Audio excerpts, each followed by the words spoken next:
type of transformation, continuously a metamorphosis change that took place and the ill effects of the colonization.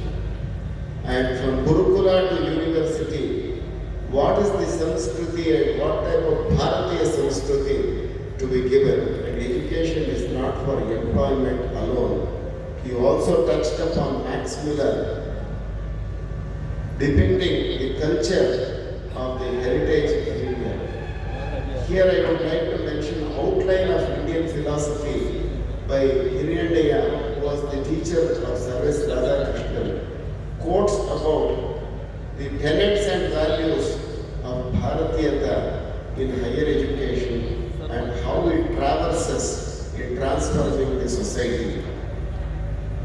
Advent of loots that took place at different levels of pre-British, British period, and the advent of Western culture over it. And we also talked about revisiting and rethinking of Indian culture and to shun with the colonization, and mentioned about the Ekatma Rashtriyata and importance of education in mother tongue and Bharatiya Drishtikona in NEP.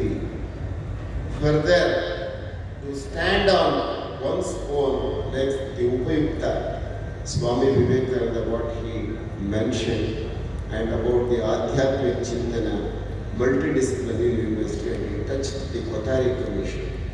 1968, all of us know, intellectual adventure was 1947, Service Radhakrishnan's commission, and thereafter, 1968, we had the BOTANY Commission.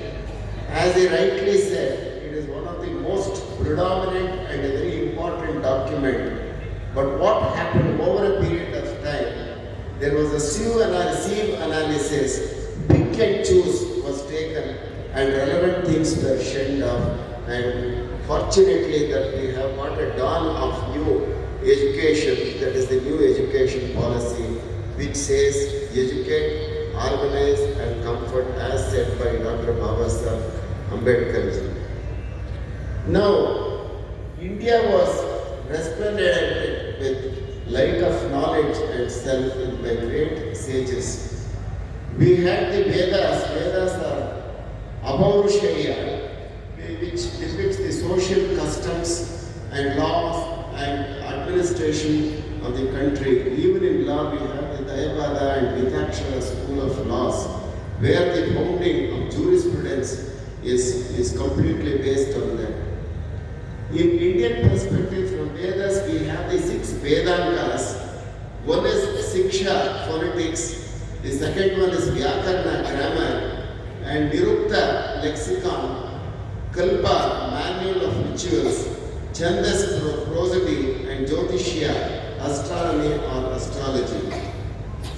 Now, what could be the derivatives? The derivatives are the constructive efforts. These constructive efforts are consolidated, and the whole thing has been taken as equity, access, etc., which is enshrined in the Constitution of India, and access to education by involving all sections of the society, and clearly it is mentioned as socio-economic disadvantaged sections where an inclusive growth of higher education takes place with culture. And it is not only as Professor Anirudh Deshpande said about the Satyanaveshana, I would put it as Satyanaveshana. The Indian philosophy of education is marked by a striking breadth of outlook, only testifies the unflinching devotion to search of truth. In fact, in Bhagavad Gita,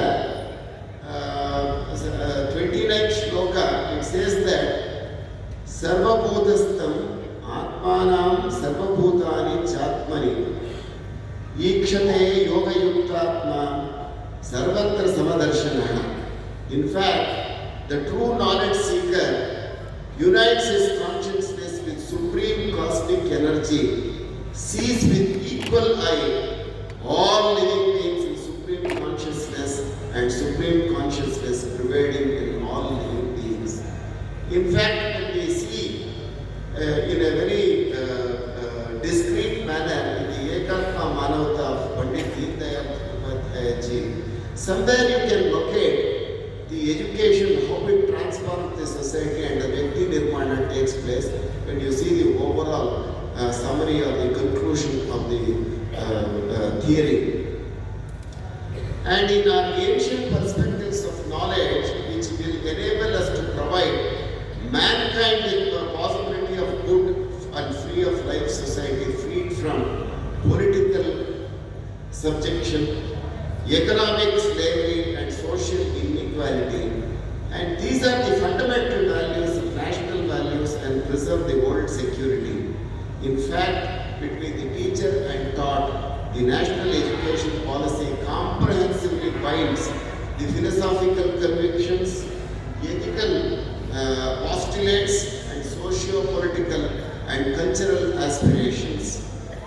With these moral values and moral imperativeness of one's behavior, the obstacles and moral inertia is almost at a lowest end, and therefore the national education policy, which rebounds and has a 360 degrees overhauling of higher education takes place.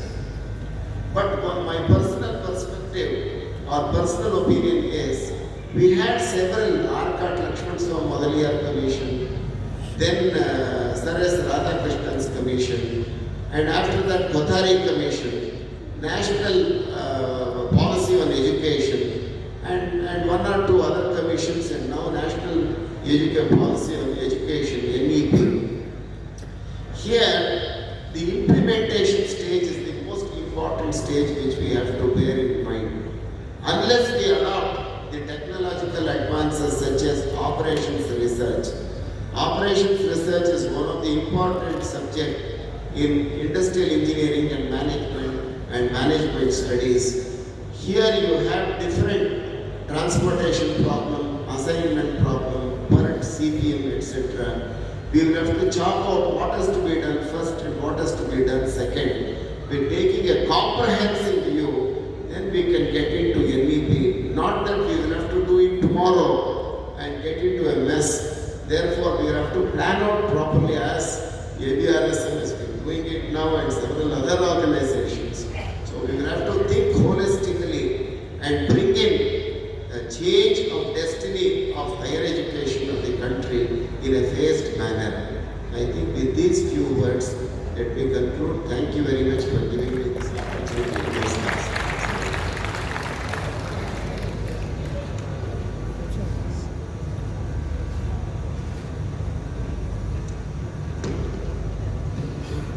Thank you, Professor Sharma. Very nicely summarizing the idea of Professor Pandit sir, and also giving the vision where the Indian perspective could be integrated in education system. Sir अगर हम लोग summarise करें